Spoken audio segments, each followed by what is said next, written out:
ప్రాధాన్యత ఇస్తారు.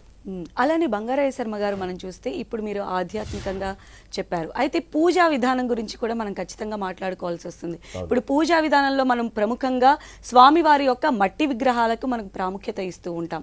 ప్రకృతి లేనిదే మనం లేము కాబట్టి ఆ ప్రకృతితో మమేకమయ్యే ఈ పండుగ మనం జరుపుకుంటాం కాబట్టి మరి మట్టి ప్రతిమను మనం ఎందుకు పూజించాలంటారు? మనకి మొత్తము షట్చక్రాలు అని ఉన్నాయి. మూలాధార, స్వాధిష్టాన, మణిపూర, అనాహత, విశుద్ధ, ఆజ్ఞ అని. ఈ మూలాధార చక్రంలో గణపతి ఉంటాడు.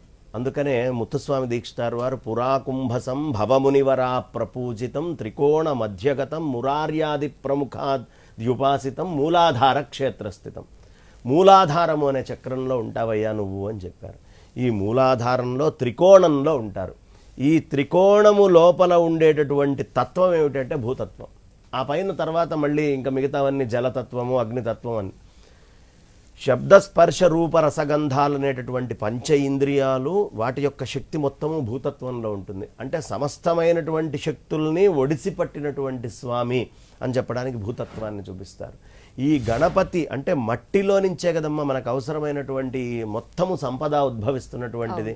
కాబట్టి ఈ మట్టితోటి ఆ మట్టి లోపల ఉండేటటువంటి తత్వమేదో ఇన్ని రకాల విభజనలు ఈ మట్టి నుంచి ఆయన చేస్తున్నారు కాబట్టి భూతత్వాన్ని ప్రధానంగా చూపిస్తారు. అందుకనే లం పృథివ్యాత్మనే గంధతన్మాత్ర ప్రకృత్యానందాత్మనే సర్వదేవ స్వరూప శ్రీ మహాగణాధిపతి దేవతాభ్యో నమః పృథివ్యాత్మకం గంధం సమర్పయామి. ఆ పృథివీతత్వమైనటువంటి గంధము అనే లక్షణం కూడా స్వామికి ఎక్కువ. అందుకని పూజలో మొదలుపెట్టినా పృథ్వీతత్వంతో మొదలు పెట్టాలి. పంచోపచార పూజల్లో పృథ్వీతత్వంతో మొదలు పెడతారు. ఈ పృథ్వీతత్వానికి గుర్తు స్వామి కాబట్టి మనం నీళ్లల్లో ఇంచి ఆ మట్టిని బంకమట్టిని తీసుకొని వస్తాం. తద్వారా ఏమవుతుంది అంటే ఇది వర్షాకాలం, బాగా పూడికలు వచ్చి ఉంటాయి చెరువుల్లో, బావుల్లో, అన్నిట్లో. ఆ మట్టి ఎవరు తొక్కినటువంటిది కాదు, ఎందుకంటే నీళ్ళ లోపల ఉంది.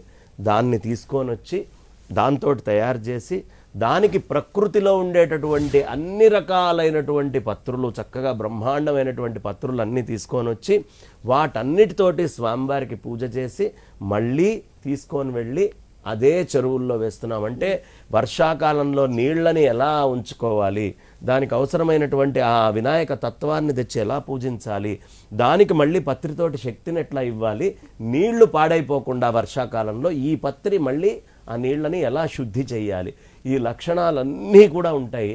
అందుకని భూతత్వానికి ప్రాధాన్యత ఇచ్చి స్వామివారికి ఈ భూతత్వంతో పాటు ఆ పూజ అనేటటువంటిది ప్రత్యేకంగా చేయటం జరుగుతుంది.